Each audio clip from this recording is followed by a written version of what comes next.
아, 예, 황인학입니다. 저도 훌륭하신 선생님들 집필하셨는데 저를 참여시켜 주셔서 감사드리고요. 뭐랄까, 제가 그래도 가장 나이가 어려서 심부름을 좀 많이 하는 역할을 했습니다.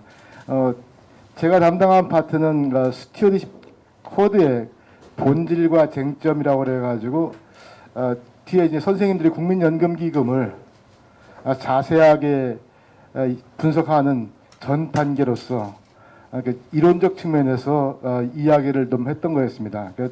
스튜어디십 코드가 국민연금기금이 채택한 것뿐만 아니라 기관 투자자 전반에게 적용되는 이제 그런 가이드라인이기 때문에 본질적인 의미가 무엇이고 어떤 한계가 있고 그리고 이걸 맨 처음 도입했던 영국에서는 어떤 논쟁이 있었고 앞으로 또 어떤 쟁점들이 펼쳐질지에 대해서 일단 제가 포괄적으로 이렇게 소개를 했던 거였습니다. 내용을 잠시 말씀드리자면은 스튜어디십 책임이란 말이 좀 낯설기도 하면서 또 기독교의 뭐랄까 상당히 헌신하시는 분들은 또 낯설지도 않을 겁니다. 그러니까 누가복음 16장에 보면 청지기에 대한 이야기가 나오거든요. 스튜어드에 대한 이야기. 그러니까 불의한 청지기, 정직하지 않은 청지기. 성경에 나오는 말씀입니다. 다시 말하면은 우리가 가진 그 모든 것은 하나님한테 위탁받은 것이기 때문에 성실히 관리하라라는 것이 청지기 정신이죠. 예, 그러다가 2010년에 영국에서 글로벌 금융위기 때 상당히 이제 난리가 났었잖아요. 금융기관이 무너지고 또 이런 상장 기업들이 이제 여러 가지 부실 폭풍 속에 이제 들어가면서 그 원인이 무엇인가 했더니만 대부분 기관 투자자들이 너무 이익을 빨리 실현하려는, 그러니까 단기 이익을 실현하는 과정에서 상장 기업들이 중장기 투자에 매진하지 못하도록 뭐 좀 돈이 좀 있으면은 빨리 그걸 배당해달라.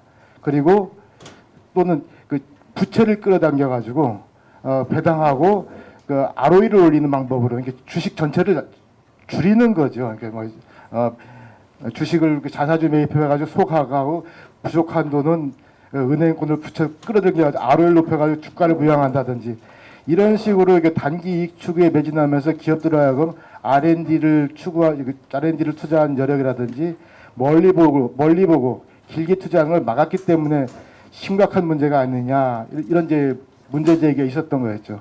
이런 문제 제기는 그 당시에 쭉 이어져 가지고 OECD 기업 지배 구조 원칙 2015년도 보면 그런 얘기 많이 나옵니다.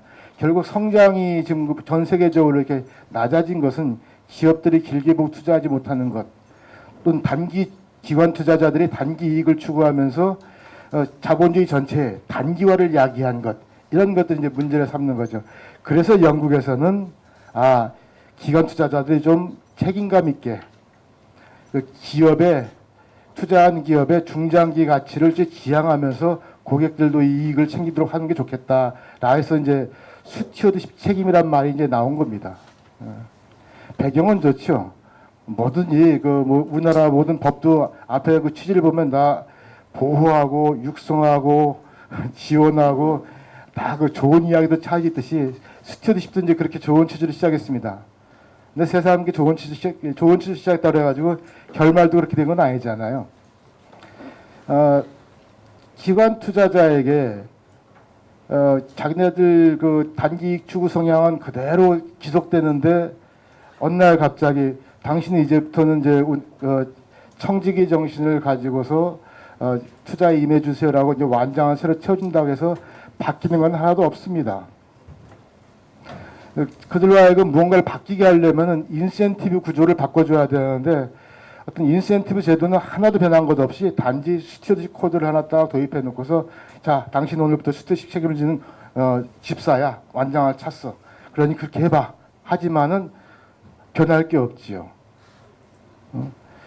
그래서 스튜어디십 책임의 기관 투자자라고 스튜어디십 코드를 도입하겠지만은 가장 문제가 되는 것이 인센티브 불합치의 문제입니다. 인센티브 인컴퍼터빌리티죠. 그들로 하여금 기관 투자로 하여금 중장기 회사의 투자한 회사의 중장기 가치를 지향하라 했는데 그들은 그렇게 해야 될 이유가 없고 여력도 없습니다. 수백 개의 종목을 투자하고 있는데 일일이 다 분석해가면서 회사의 중장기 가치 기여할 수는 없잖아요.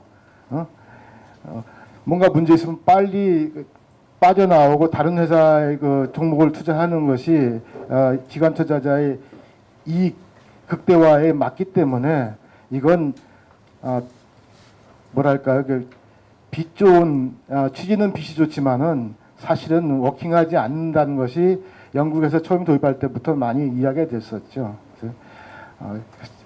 그래서 이 부분을 이제 어떻게 하느냐 가지고 이제 앞으로 얘기가 될 텐데, 특히 국민연금기금 같은 경우는 제도상으로 아까 우리 이 사무총장님도 말씀하시고 최광 장관님께서도 말씀하셨지만은 국민연금의 지배구조는 아무것도 변한 게 없어요. 단지 스태시 코드 책임만 스태시 완장만 채워준 겁니다. 그러고 뭘 하냐면은 고배당을 요구를 합니다. 스태시 책임이 본래 어떻게 시작된 겁니까? 취지가 달성되고 달성되지 않고 간에 가장 중요한 건 투자한 회사의 중장기 가치를 지향하라 했는데, 그 자산을 운용하는 자산 운용사나 기관 투자 입장에서는 매년 자기가 평가를 받고 자기 봉급이 전년의 투자 시작에 연계되어 있기 때문에 3년, 4년 동안 기업의 중장기 가치를 지향하면서 투자해야 될 이유가 전혀 없는 거죠. 오히려 자기가 그 역할을 맡았을 때 빨리 배당을 많이 받거나 주가를 부양하거나 실적을 높여서 자기 소득을 높이는 것이 인센티브 합치되는 겁니다. 그러니까 그런 부분 일체 없이 그냥 완장만 쳐줬다고 해서 문제가 해결되는 건 아니고요. 오히려 이제 문제가 부작용이 생기는 거죠. 스태시 코드라는 것은 과거에는 의결권만 행사하면 됐는데 과거에 없던 대화를 비공개로 해라. 투자한 회사고요. 그리고 투자한 회사에 경영 관여를 하라. 이사 선임에도 가입하고 주주 제안도 하고 과거보다도 훨씬 넓고 깊은 권한을 주었습니다. 그 권한을 주면서 어떤 법적 책임을 묻겠다는 그런 후속 조치도 없어요. 그러니 이 스튜어드십 코드라는 완장을 가지고 단기 이익 추구에 더 매진할 수도 있는 그런 상황이라는 거죠. 그 부분이 이제 우려스럽다. 이런 관점에서 저는 앞에 그 본질과 쟁점에 대해서 이야기를 했습니다. 제가 그냥 간단히 예를 들어볼게요. 얘보다도 주주 행동주의는 어느 정도 바람직합니다만 기관 투자자가 기관 주주들 행동주의 나설 때는 조금 조심해야 되는 게 많죠. 특히 국민연금처럼 그 자본시장의 지배력이 크고 또는 국민연금처럼 자체의 지배구조가 정부의 또는 정치권의 영향력으로부터 자유롭지 못할 때, 이런 때는 의결권 행사를 넘어서 적극적인 전유과정 활동하는 것은 투자한 회사의 가치 증진에 도움이 안 될 것 같고요. 자본시장도 힘들 것 같고요. 그리고 국민연금기금의 수익성 안정성에도 중장기적으로는 악영향을 끼치지 않을까 걱정하는 측면에서 저희들이 제가 맡은 파트는 정리했습니다. 비유를 들어서 맡은 바를 제가 썼던 부분을 비유를 들어서 요약하자면 이런 겁니다. 우리 그리스 신화인가요? 보면은 율리시스가 사이렌의 노래를 듣기 위해서 그 사이렌이 출몰한 해역으로 배를 몰고 가는 장면이 있습니다. 기억하시죠?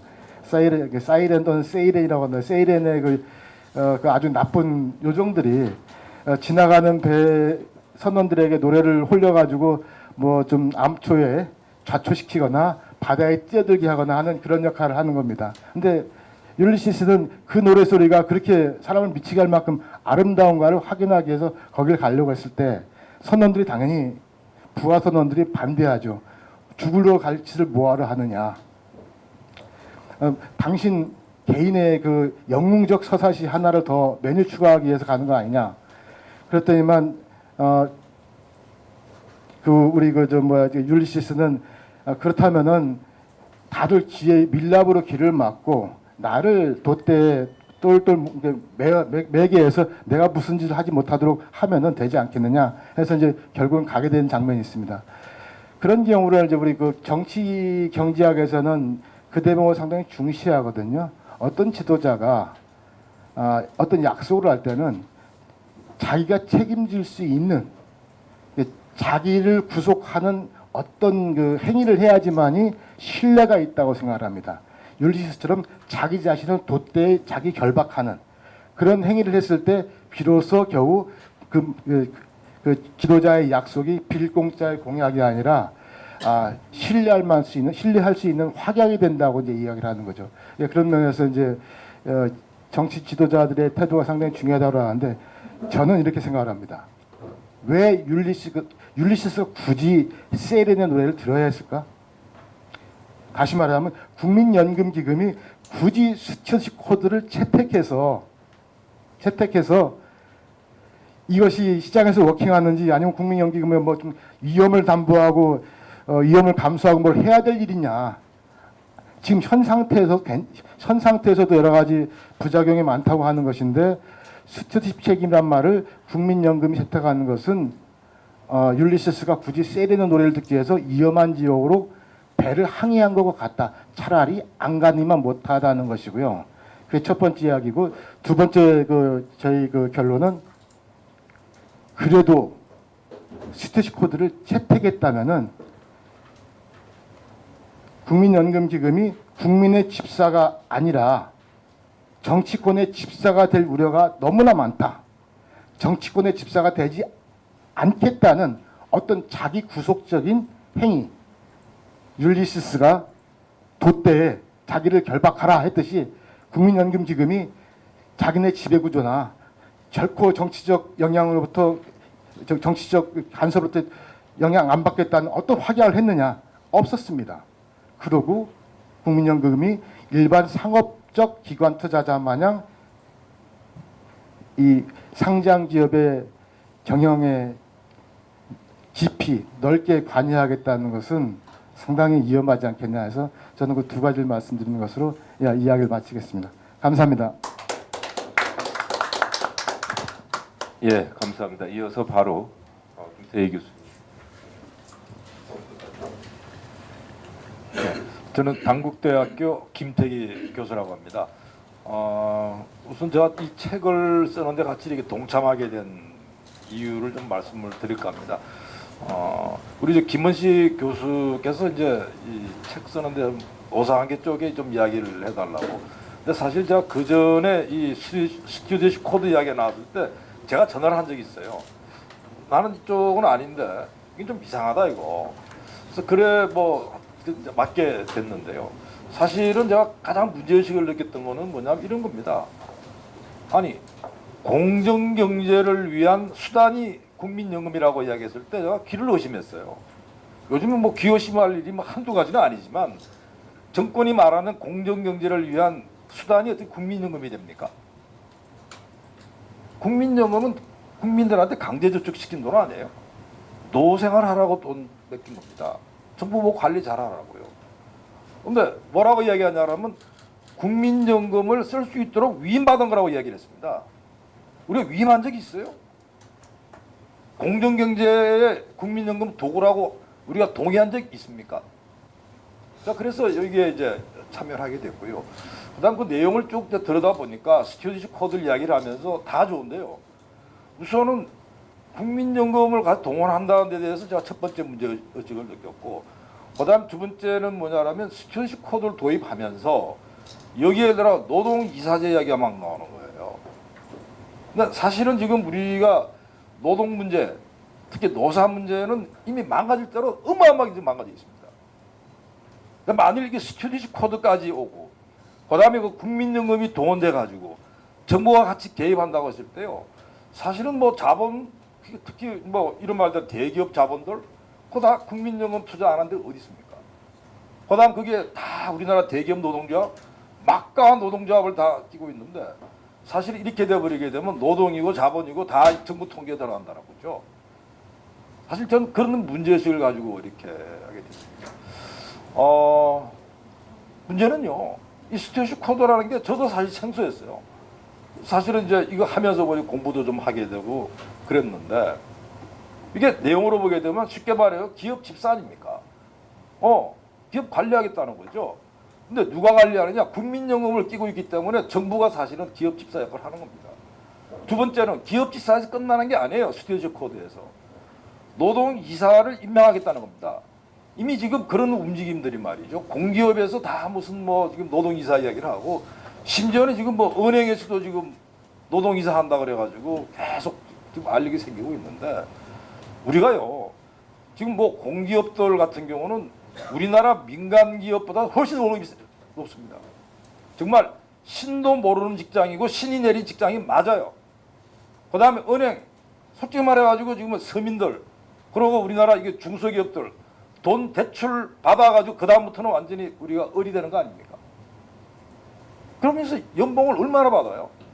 사실은 이거는 어떻게 본다라면 막 노동이사 말하는 데가 이상한 데예요 다. 공기업이 막 이야기를 하고 뭐 은행 이야기를 하고 그래서 사실은 이건 지금 문제가 많다. 그래서 제가 다시 한번 봤습니다.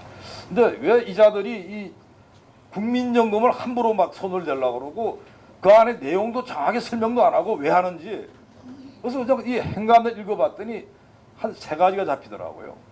하나가 뭐냐 한다면 기업의 사회적 책임입니다. 두 번째가 경제민주화 이야기를 했어요. 세 번째가 공공성의 강화 이야기를 했습니다. 근데 이게 세 개 다 사실은 아주 그럴싸하죠. 그리고 어떻게 보면 그 자체로 간다면 굉장히 바람직한 일들이에요. 기업의 사회적 책임, 경제민주화, 공공성의 강화 그게 뭐가 문제예요. 다 그대로 하면 좋습니다. 그러나 적어도 제가 지금까지 보고 지금까지 우리가 연구한 바에 한다면 그거 제대로 간 적이 없습니다. 다 왜곡되고 변질되었던 거죠. 자 그러면 기업의 사회적 책임, 경제민주화, 공공성 강화 자체가 왜곡 변질됐다 그런다면 이 국민연금 동원한 스튜어디십 코드가 변질된다고 하는 거는 명확해지는 겁니다. 자 한번 따져봤어요. 우선 기업의 사회적 책임 문제를 한번 들여다봤더니 사실은 기업의 사회적 책임은 자본주의 미덕이죠. 기업이 사회적 책임을 지는 거예요. 근데 그 대전제는 뭐냐 한다면 우리가 한 사회를 사회계약이 지배한다고 보는 겁니다. 그럼 기업이 예를 들어 가지고 지금 자본주의의 꽃으로서 뭔가 미덕을 한다. 아주 아름다운 일입니다. 근데요, 우리나라 현실은 어떻게 되어버렸냐 한다면 기업의 사회적 책임이 나라 무슨 일 났네. 큰일 났어. 돈 내. 사회공헌으로 다 흘러왔습니다. 그 다음에 사회공헌 한 다음에 나중에 어떤 문제가 생기냐 하면 아주 최근 일이죠. 왜 돈을 냈니? 정경규칙한 거 아니야? 처벌까지 합니다. 근데 사실은요, 이 사회계약을 관점에서 봤을 때 기업의 사회적 책임과 똑같은 부분들이 뭐냐라면 현재 우리가 노사관계 관점에서 봤을 때 노동의 사회적 책임 여러분 들어보신 적 있으세요? 노동조합의 사회적 책임 들어보신 적 있습니까? 아마 여러분 거의 생소한 단어입니다.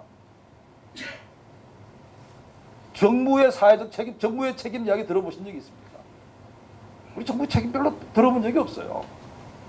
그러니까 만일 스튜어디십 코드를 통해서 이 정부가 기업의 사회적 책임을 밀고 돌아왔을 때 예를 들어 가지고 우리 회사에 이제 정부가 돌아왔어요. 근데 문제는 그 회사가 망가졌어. 그 망가진 데 대해 가지고 책임은 누가 지나요? 대통령이 지나요? 장관이 지나요? 아무도 질 사람이 없는 겁니다. 결국 그 부담은 국민한테 다 돌아간다는 거죠. 우리가 지금 그런 일을 한두 번 겪은 게 아니거든요. 말은 근사하게 잘하겠다 그러지만 우리가 책임진 적 본 적이 없고요.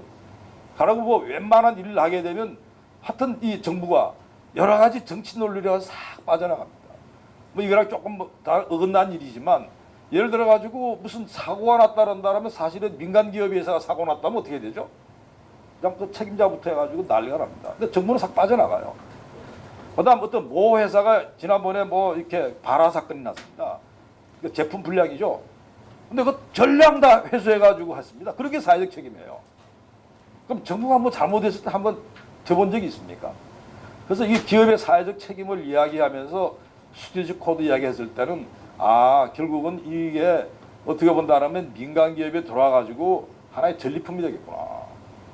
쉽게 말해가지고 공기업의 임원들이 다 정권의 전리품이 됐듯이 민간 기업에도 자기들이 입맛에 맞는 사람들 심고 그다음에 예를 들어가지고 노동이사제까지 해가지고 사실상 이 기업 자체가 뭐 나중에 말씀드리겠지만 굉장히 뭐 공공성을 내세우면서 사실은 기업은 다 망가진다. 그래서 제가 이 첫 번째가 기업의 사회적 책임에 대해서 우리가 여러 가지 이야기를 하지만 우리의 현실은 전혀 그렇지 않다는 걸 말씀드리고요. 그다음 두 번째 경제민주화입니다. 경제민주화는 우리가 적어도 87년 이후에는 거의 그냥 이 금가옥조가 되어버렸어요. 훌륭한 이야기입니다. 경제민주화 돼야 되죠. 모든 사람들이 다 잘 살고 소득평등 이루어지고 다 좋은 이야기인데 근데 사실은 이 경제민주화 이야기 제일 많이 하고 했던 데가 독일 아닙니까? 일본도 그렇게 했고요. 근데 그게 무슨 경제민주화예요? 그게 경제민주화는 뭐냐 그러면 쉽게 말해가지고 노동조합이든 기업이든 이른바 힘 있는 경제사회 주체들이 힘의 균형을 도달하고 다만 사회 주체들끼리의 협력을 하는 게 경제민주화의 골자입니다. 우리는 경제민주화가 어떻게 돼버린 줄 안다면 자 대기업 혼내는 거예요. 어떻게 혼내느냐? 맨 입법을 합니다. 법을 다 틀어줘요. 그러니까 사실상 어떻게 본다면 기업을 오골려는 쪽으로 경제민주화가 가버린 거죠. 독일은 어떻게 했죠? 독일이 무슨 기업을 오골졌습니까? 기업은 중소기업들 끌어올리는 경제민주화였습니다. 우리는 진짜 기업도 끌어내리는 경제민주화고요. 그래서 사실은 지금 이러한 이후에 했던 문제가 내용으로 들어가 버리게 되면 이런 거죠. 경제민주화를 이유로 정부가 기업을 때리고 그다음 또 경제민주화하니까 노동기본권을 대폭 보장하는 겁니다. 그러니까 정말 노동조합이 막강 노동조합이 되는 거예요. 그러니까 사실은 대기업의 노사관계가 완전히 힘이 기울어져 버립니다. 노사관계가요. 건전하려고 한다면 힘의 균형을 유지해야 됩니다. 노사가 균형을 가질 때 사실은 노사관계가 더 발전하는 거거든요. 근데 완전히 기울어져 버리니까 어떻게 보면 이제 대기업 경우에서 가지고는 딱 하나밖에 없어요. 빨리 우리 외국 나가자. 엄청나게 외국 투자 많이 나가버렸고요.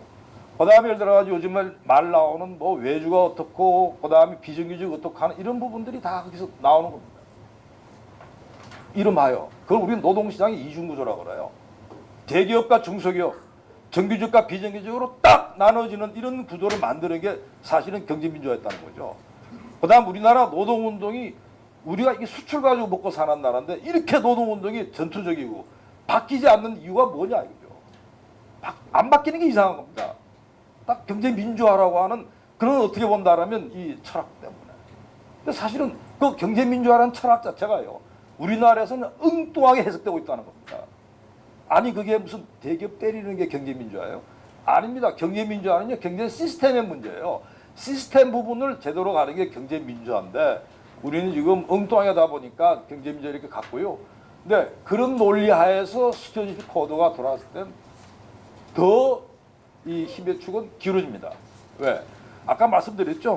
노사가 예를 들어가지고 이 상당히 어떤 균형을 가질 때 발전하고 건전해진다 그러는데 더 기울어지는 거죠. 대표적인 게 뭐냐 그런다면 요번에 여러분들 현대차 옷에 들어서 보셨어요. 다 걱정하실 겁니다. 현대차. 펠리세이드라는 차가 어제 좀 팔려요. 현대차가 이제 조금 숨을 좀 돌릴만 해. 펠리세이드 만들어야 될 거 아니에요. 노동조합이 동의 못하면 그거 못 만듭니다. 그게 노동조합의 경영참여라고 합니다. 지금 우리나라 노동조합의 경영참여는요. 단체교섭이라고 하는 이 파업권을 배경으로 밀어붙인 노동조합 경영참여입니다. 그리고 사실은 독일의 노동조합 경영참여가 그러는데 독일은 노동조합의 경영참여가 아닙니다. 종업원, 직원의 경영참여예요. 어느 나라가 노동조합이 경영참여 주체로 들어갑니까? 그러니까 우리는 지금 굉장히 이 경영참여라고 하는 부분도 경제민주화로서 이해가 되는데 그것도 또한 우리가 변질이 돼 있다. 실제로 예를 들어가지고 이 경영참여의 어떤 본질이라고 하는 거는 종업원들이 어떻게 본다라면 동참을 하고 같이 회사가 발전하고 이런 취지죠. 노동조합이 예를 들어가지고 자기 어떤 이 힘을 키우기 위한 그런 수단은 아니었다는 겁니다. 그래서 이 스튜어디십 코드 부분이 노동이사제랑 같이 맞물려 돌아간다고 했을 때 굉장히 심각한 문제를 일으킨다고 하는 게 제가 눈에 훤히 보입니다. 그다음 세 번째 논리가 이제 공공성 강화인데요. 사실은 지금 기업의 사회적 책임이나 경제 민주화만 가지고 참 뭐 이 스튜어디십 코드를 하고 노동이사제 말하기엔 좀 깝깝한 거예요. 뭐가 딸리거든요. 그런데 가장 화끈한 건 공공성 강화입니다. 공공성 강화 뭐예요? 민간 기업도 공공의 이익을 중시하세요. 두 번째, 정부는 그렇게 할 수 있도록 정부가 역할을 하세요. 그리고 공공성 강화에 전면에 나서는 건 노동조합이라는 겁니다. 이 세 가지를 가지고 이제 공공성 강화 이야기를 하는데, 뭐 여러분 아마 짐작되실 거예요. 사실은 이 부분은 반자본주의 논리였습니다. 근데 우리나라에서는 공공성 강화를 어떻게 이해를 한다면 우리가 순수한 거죠. 예를 들어 국민연금 또한 우리가 공공성 강화 논리에 아주 이 백미 있는 겁니다. 근데 우리는 굉장히 순수하게 생각하고, 근데 그게 지금 우리나라에서 가지고 좌파들한테 어떤 논리로 돼버리게 됐냐면, 신자유주의 반대하는 논리, 자본주의 안 되는 논리로 가는 겁니다.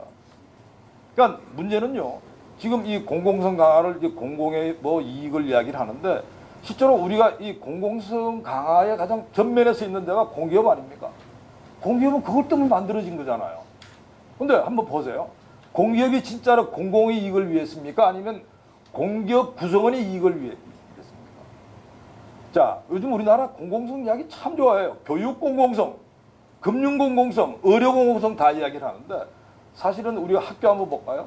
교육 공공성 말하지만 정말 우리나라 선생님들 참 급여도 좋고요. 그건 좋습니다. 그러나 많은 학생들은 수업 못 따라가요.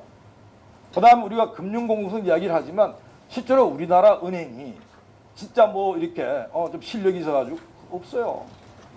그러니까 기본적으로 이 은행이 공공의 어떤 이익을 내세웠지만 실상으로 봤을 때는 구성원의 이익을 앞세웠다는 겁니다. 자, 이 공공성 강화를 가지고 이제 스튜디오 코드를 들어오게 되면 어떤 일이 벌어지느냐? 아까 제가 경제민주화 할 때는 노동조합의 경쟁 참여를 말씀드렸죠. 이제는요, 공공성 강화로 가버리게 되면 어떻게 되냐면 그게 확대되어 됩니다. 경영 참여의 주체가 누가 되냐면 노동계로 확대가 되는 거죠. 어떤 사람들이냐? 노동조합 사람, 그리고 노동조합과 가까운 사람. 기본적으로 그 부분은 뭐냐 한다, 이런 말 들어가지고 세력으로서의 노동계로 확장되는 겁니다. 이미 지금 이 공기업의 이 사회이사들 이런 움직임 그렇게 보여요. 이 보게 되면 이분이 왜 사회이사지? 근데 그 사회이사가 보면 사실상 노동계의 어떤 이 대표적인 그런 인사들입니다. 그래서 사실은요, 우리 공공성 강화라고 하는 게 진짜로 우리 국민들한테 공공의 이익에 달성하는 그런 게 아니고, 어떻게 본다라면 이 노동 계란 또는 특히 이제 친정부, 친정권이죠. 친정권의 어떤 그런 사람들과 이렇게 같이 갈 가능성이 높다 하는 게 제가 이번 이 책의 핵심 내용이 되겠고요. 그다음 제가 사실 이걸 하면서 뭐 어떻게 보면 좀 우리가 좀 제대로 한번 해보자는 이야기를 자꾸 드리는 이유가 뭐냐면, 사실은 제가 볼 때 지식인들의 책임이라 생각합니다. 이 문제를 보고도 그냥 있으면 안 된다는 거죠. 왜? 스튜디오 코드 일반 사람들이 어떻게 알겠어요? 제 자신도 생소한다는데. 그리고 국민연금, 그러니까 국민연금이 우리가 맡기긴 맡겼는데 뭐 정부 잘해주겠지. 다 선량한 국민들이 생각하는 겁니다. 그 생소한 스튜디오 코드에 이 선량한 국민들, 이게 예를 들어 망가지면 어떡하자는 거죠. 우리 이 국민들이 이 내용을 정확히 알고 있어야 된다. 그리고 이걸 알아야지 국민들이 그게 대해서 뭔가 이야기를 하는 거예요. 지금 사실은요, 이 스튜디오 코드 부분이나 뭐 우리가 최근에 정말 하루마다 그냥 깜짝깜짝한 놀랄 만한 이 발표들이 나오는데, 사실 지금 국민들이 잘 모르고 있습니다. 그리고 사실 또 우리가 또 이 지식인들이 좀 더 책임을 더 다해야 된다는 막 그런 어떤 생각을 가지고 여기 임했다는 말씀 드리면서 이만 마치겠습니다. 감사합니다. 예, 좋은 말씀 감사드리고요. 시간상 바로 중심 토크로 옮겨가도록 하겠습니다.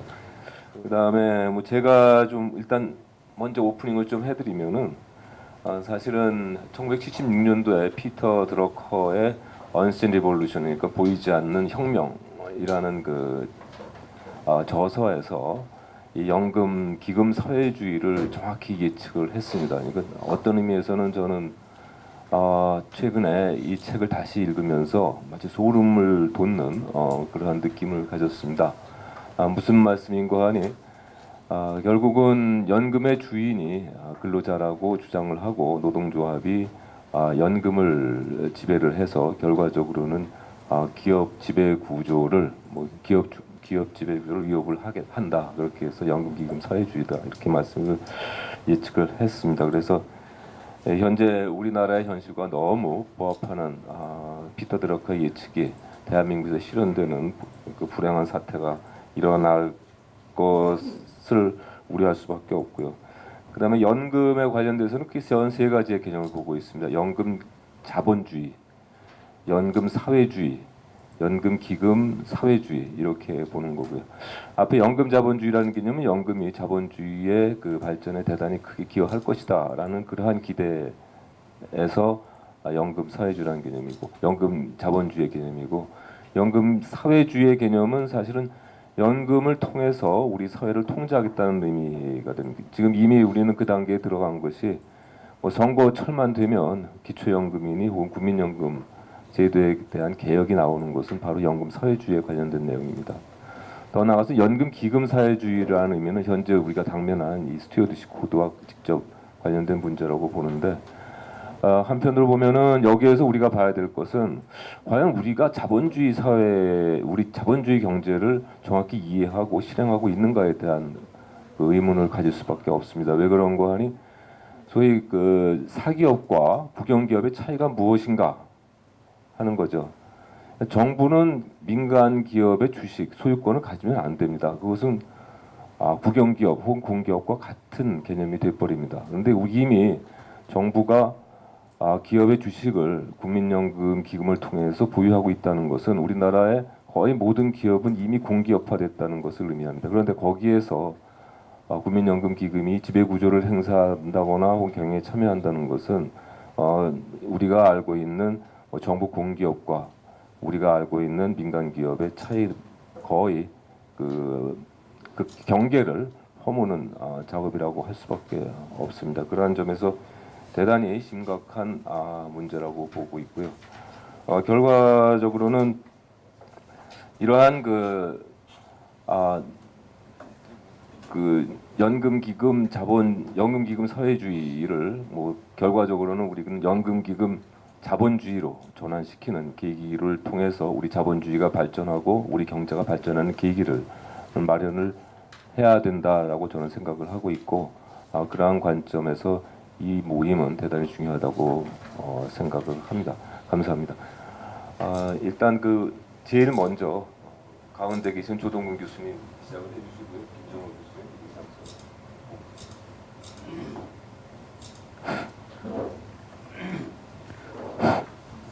마이크 나오는 거예요? 예, 나오는데.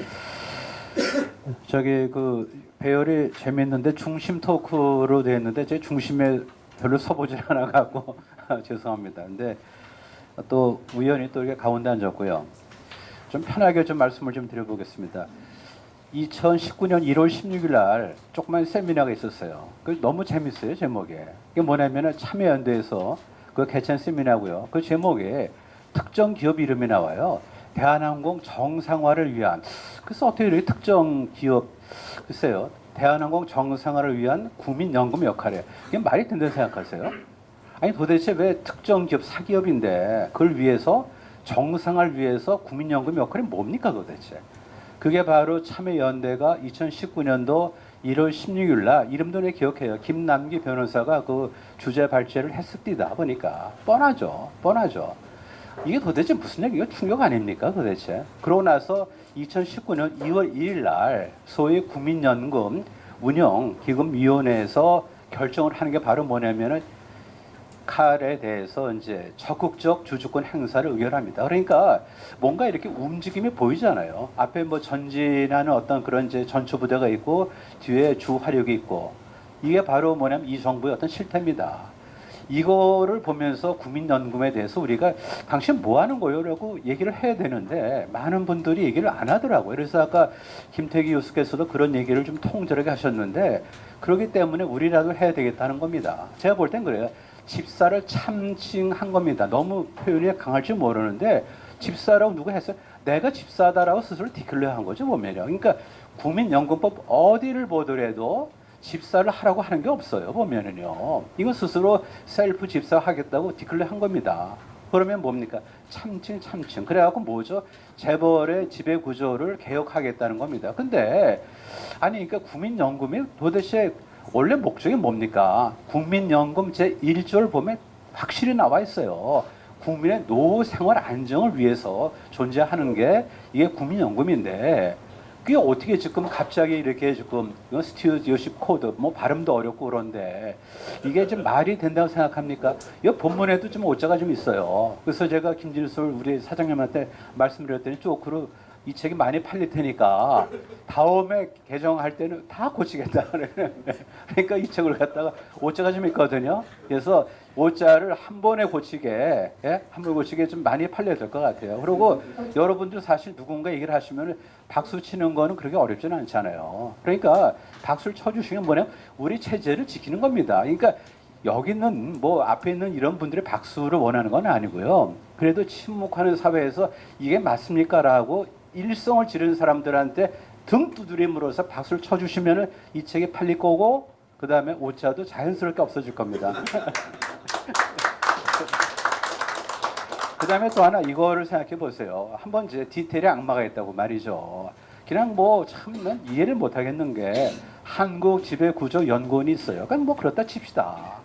그거는 뭐 사적인 어떤 뭐 연구소가 되면 좋은데 여기는 요새는 뭔가 좀 정책의 옷을 입어요. 그래갖고 스튜어디오십 코드를 제정하는데 뭐 제정이래봤자 뭐 남들 이렇게 참조해서 이걸 갖다 우리가 맞게끔 하는데 거기에 참여한 이 바로 기관 중에 하나가 한국지배구조연구원인데 여기서 의결사 자문 서비스를 하겠다는 게 말이 됩니까 도대체?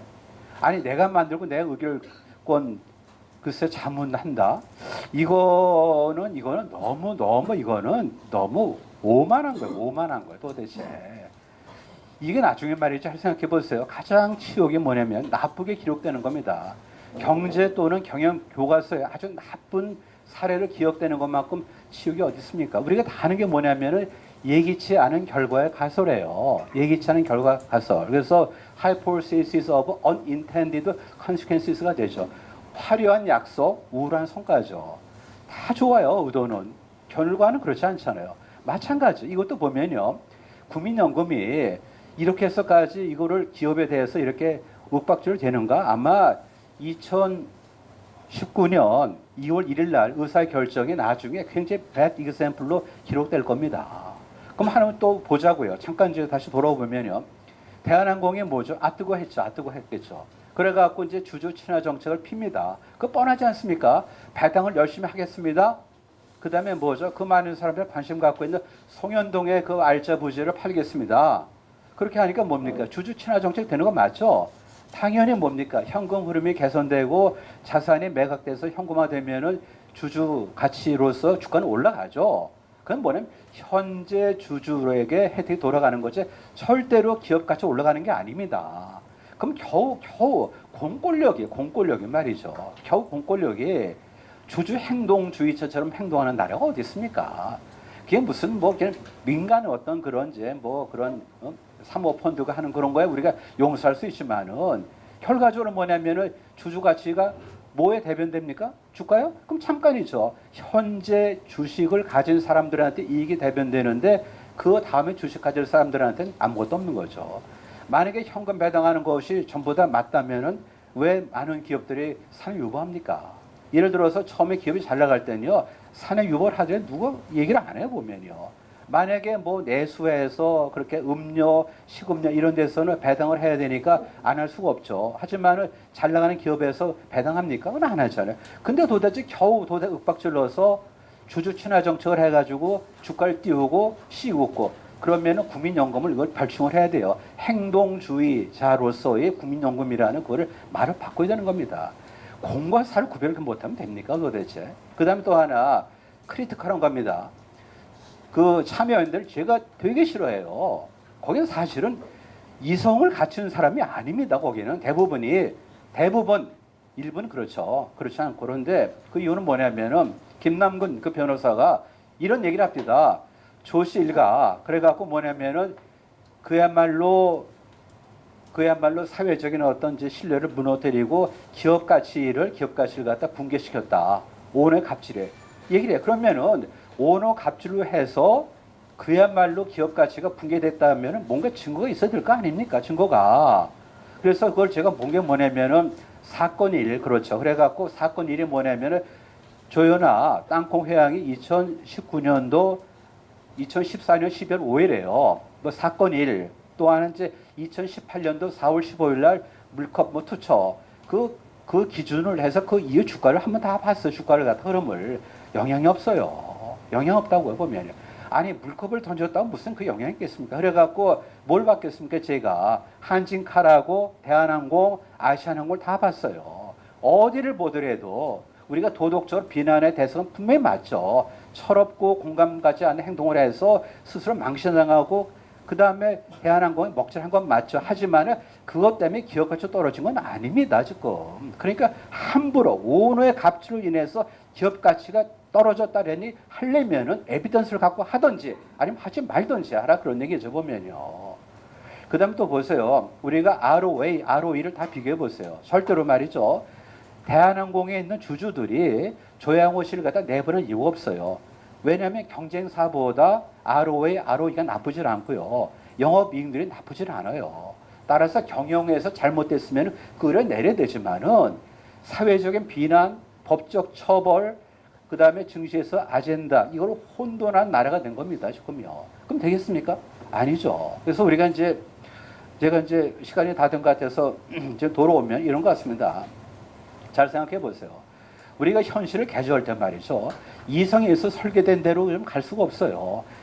이성에 의해서 설계될 때 순수 이성에 들어갈 수가 없잖아요. 보면 이해 집단이 이게 들어가니까 꼬이는 거죠. 보면요. 그걸 우리가 그걸 어떻게 그걸 부정합니까? 따라서 어떤 면에서 시장력, 그러니까 이해 중립적인 비이성적, 다시 비인격적인 시장의 힘에 의해서 굴러가게 하도록 내비를 두는 게 맞는 거고요. 그다음 국민연금은 이번에 최소한도 석고대지를 뭘 해야 됩니까? 2018년도에 운영 그 결과가 어땠어요? 참상 거기서 아무 얘기를 안 하고 겨우 한다는 게 도대체 특정 기업을 갖다가 앞으로 해서 특정 단체를 갖다가 그거를 앞세워 갖고 세미나를 갖다 하고 보름 있다가 도대체 2월 1일 날 그것도 공권력인 국민연금 기금 운영위원회에서 이렇게 대한칼에 대해서 적극적 주주권 행사를 하겠다는 게 이게 도대체 나라 맞습니까? 이 정도밖에 지성이 안 됩니까? 보면 말이에요. 이건 안 해요. 그리고 진짜 중요한 게 뭐냐 말이죠. 사실은 아까 얘기하다 끊어졌는데 이겁니다. 만약에 이제 기업이 이제 뭐 이렇게 의사결정을 하고 그럴 때 보면은 이제 뭐 옆에서 주주들이 이제 기관 투자를 통해서 간섭하라는 거 아닙니까? 관여죠. 그러려면은 그 기업의 어떤 아젠다를 다 세팅할 때 그거를 이제 뭐 좀 관찰도 하고 어드바이스를 해야 되는데 지금 그게 능력이 됩니까? 기관 투자에서 아니죠. 그러면은 그 기업에 필요한 정보를 셀프 메이크 합니까? 아니면 마켓 바이 합니까? 당연히 마켓 바이 하는 거예요. 할 수가 없어요. 그럼 어디서 사옵니까? 의결권 자문사에서 사올 거 아닙니까? 의결권 자문사 지금 어디 있어? 없잖아요. 그럼 어디 옵니까 도대체? 외국계 의결권 자문사에 가서 마켓 바이 합니다. 그 사람 우리나라 뭐를 알아요? 뭐를? 잘못하면은 지금 이 스튜어디오십 코드라는 게 뜻밖의 외국계 의결권 자문사 배만 불리게 하고 그들의 이해를 대변하는 통로가 되는 겁니다. 지금요. 이걸 우리가 굉장히 조심해야 되는 거예요. 나라를 팔아먹는 겁니다. 그 나라는 뭐죠? 기업이죠, 물론. 이렇게 하면 안 되는 거죠. 그래서 그 예기치 않은 결과가 가설에 전형이 될 겁니다. 아무리 선의를 포장한다 하더라도 왜 도대체 연금이 노후 생활의 안정을 위해서 최선을 다해야 될 연금이 왜 참칭을 하면서 왜 기업에 팔을 비틀고 내가 원하는 쪽을 몰고 가냐 그런 얘기예요. ESG가 도대체 뭡니까? 그건 아무 관계가 없는 거예요. 그건요. ESG를 왜 앞서서 갑니까? 지금. 그래서 국민연금 굉장히 위험한 길을 가고 있고 아마 얼마 있다가 2019년 2월 1일 치욕적인 잘못된 의사결정으로 경제 또는 경영 교과서에 아마 수록될 수 있다는 걸 제가 예언을 하겠습니다. 보면. 네, 감사합니다.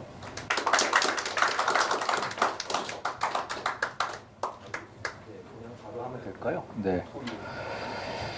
예, 안녕하세요. 저는 김정호입니다. 네. 제가 썼던 내용은요, 272페이지부터인가요? 그죠? 272페이지부터인데요. 책들이 없으시군요. 하나씩 사세요. 예.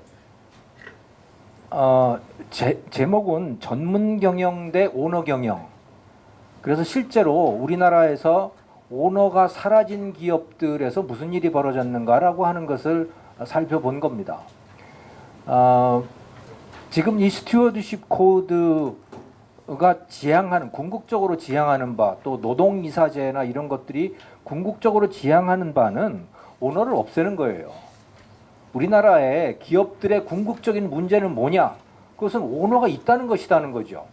그게 이 스튜어드십 코드를 추구하는 사람들이 하는 생각이고, 노동조합이 하는 생각이고, 사회운동가들, 좌파 인사들이 하는 생각이에요. 그래서 기업에서는 오너가 사라져야 해요. 근데 실질적으로는 오너가 잘 사라지질 않죠. 예. 그런데 오너가 사라지면 어떻게 될 것인가라고 하는 걸 몇몇 실험들이 있는 겁니다. 그 일부러 실험을 하려고 한 게 아니고 우연히 오너들이 사라지게 된 그런 기업들이 있었어요. 그게 1981년부터 1997년까지의 기아자동차, 김선홍 회장이라고 하는 전문 경영인이 노조와 손을 잡고 경영을 했죠.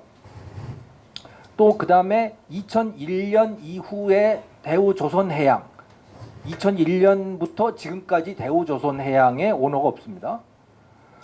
2004년부터 시작해서 대한전선이라고 하는 회사가 오너가 실질적으로 사라졌습니다. 왜?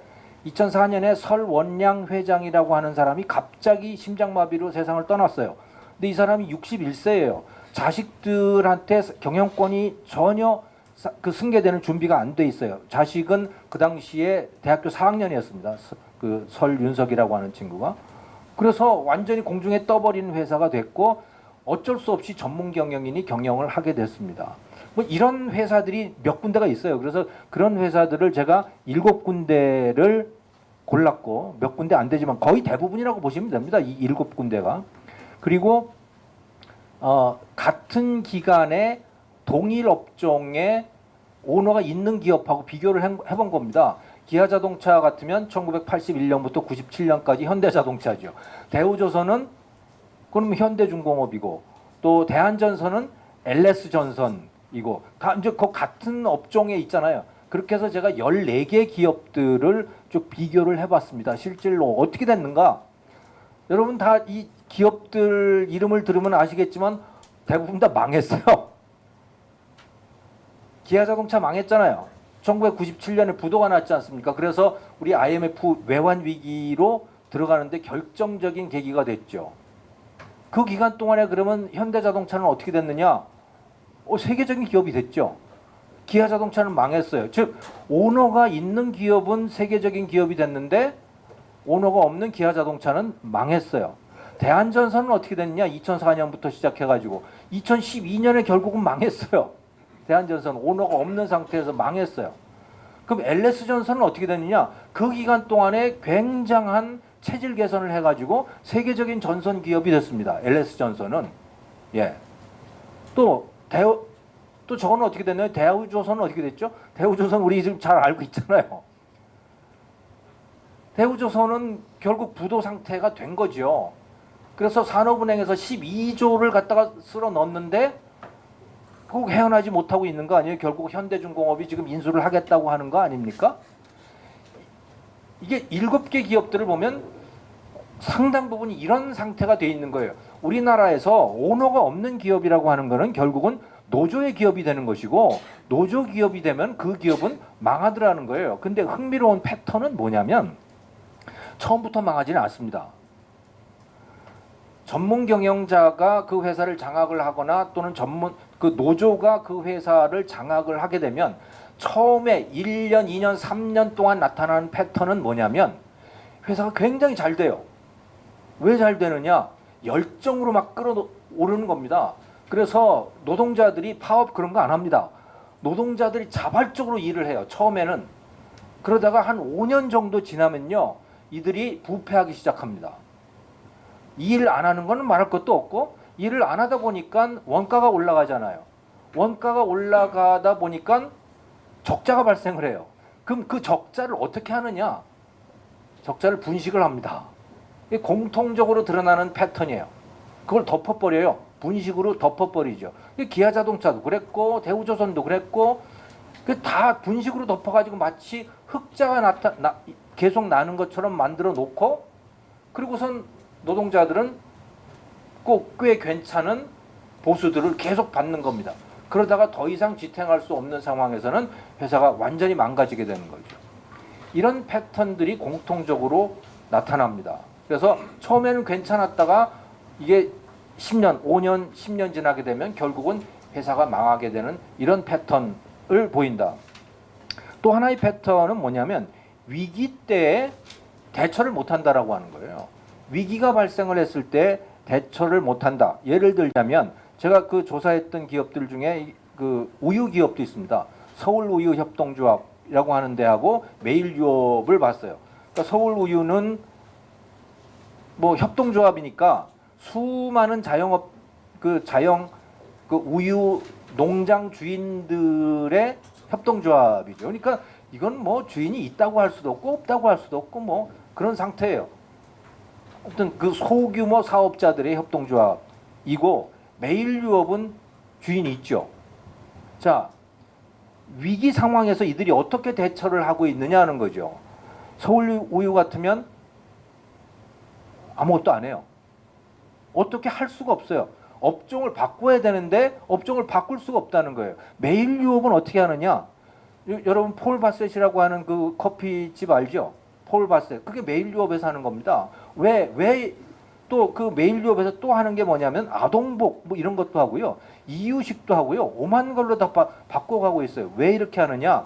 아이들이 줄어들기 때문에 출산율이 떨어져 가지고 시장 자체가 줄어드는 거예요. 그러면 우유 산업은 더 이상 버텨나가기 힘든 겁니다. 그러면 당연히 제대로 된 경영자라면 우유로부터 벗어나 가지고 다른 걸로 갈 생각을 해야 돼요. 매일유업은 그렇게 하는 거죠. 오너가 있는 데는. 하지만 오너가 분명치 않은 이 서울우유협동조합은 그렇게 바꿀 수가 없어요. 그래서 계속 우유로 가는 거예요.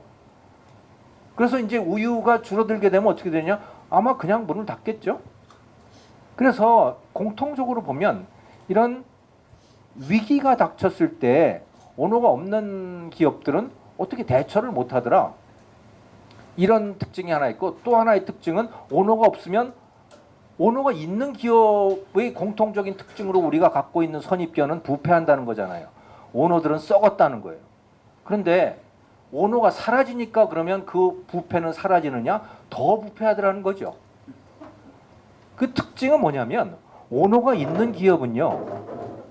참 말하기가 불편하지만 오너가 있는 기업은 부패가 있더라도 오너만 부패해요. 오너와 오너 가족만 부패합니다. 그런데 오너가 없어지면 어떻게 되느냐? 전 회사가 다 부패해요. 모든 직원이 다 부패한다는 거죠. 왜? 그들은 모두 다 주인이기 때문에 그래요. 그러니까 오너가 있으면 주인만 부패하잖아요. 오너는 다른 직원들이 부패하는 꼴을 못 봅니다. 하지만 오너가 없어지면 뭐 아무도 신경 쓸 필요가 없는 거죠. 그렇게 되는 게 바로 우리나라 기업들의 특징이더라는 거예요. 그래서 이런 특징들이 나타나더라고 하는 것을 제가 이 글에서 썼는데, 야, 그러면 왜 우리는 그러냐? 미국 같은 나라는 전문 경영 체제가 잘 되지 않느냐? 그 특징이 뭘까라고 하는 것을 놓고 보면요, 가장 결정적인 특징은 국민의 도덕성입니다. 크게 보면 두 가지인데, 국민의 도덕성. 남의 재산을 맡았을 때 그 재산을 정말 정직하게 운영할 수 있는가라고 하는 것은, 그거는 뭐 말하기 매우 불편하지만 그 나라의 저는 수준이라고 봐요. 그래서 국민이 도덕적인 나라는 전문 경영 체제 어느 정도는 할 수 있어요. 플러스 또 하나는 뭐냐면 국민들이 갖고 있는 가치관 중에 전문 경영자가 남의 회사를 맡아서 경영하고 있는 그 사람이 무엇을 하는 게 도덕적인가라고 하는 것에 대한 관념입니다. 전문 경영 체제가 제대로 작동을 하려면 그 남의 재산을 남의 회사를 맡아서 하는 사람이 그 회사의 가치를 극대화시키는 것을 당연하게 받아들여야 돼요. 그런데 미국은 그렇게 합니다. 그래서 예를 들어서 그 미국의 가장 유명한 전문 경영자가 있잖아요. 그 사람이 잭 웰치라고 하는 사람이었죠. 제너럴 일렉트릭을 운영했던 사람인데 전문 경영자죠. 그 사람은 뭐 주식이 없었습니다. 그 회사에. 근데 그 사람의 10% 룰이라고 하는 게 있었어요.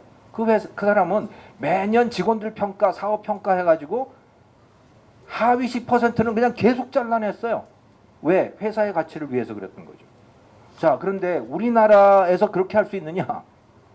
우리나라는 오너도 그렇게 못하지만 전문 경영자는 절대로 그렇게 할 리가 없습니다. 왜?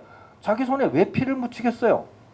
그 우리나라의 전문 경영자는 제가 지금 쭉 살펴본 이 전문 경영자들은 다 노동조합과 손을 잡습니다.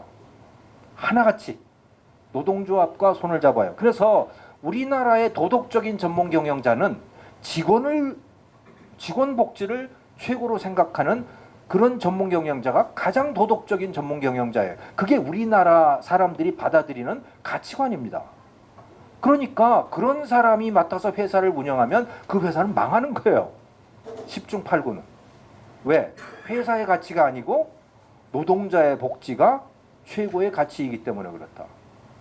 그러면 미국식의 도덕적인 그 전문 경영자는 어떤 거냐?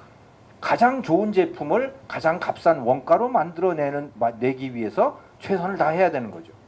우리나라 전문 경영자는 그렇지 않고 우리나라의 가치관 자체가 그렇지 않다는 거예요. 자, 스튜어드십 코드가 들여오면 또 경제민주화 또는 노동이사제 뭐 이런 것들이 들어와 가지고 그들이 추구하는 궁극적인 목표, 즉 오너를 무력화시키면 어떻게 되겠느냐?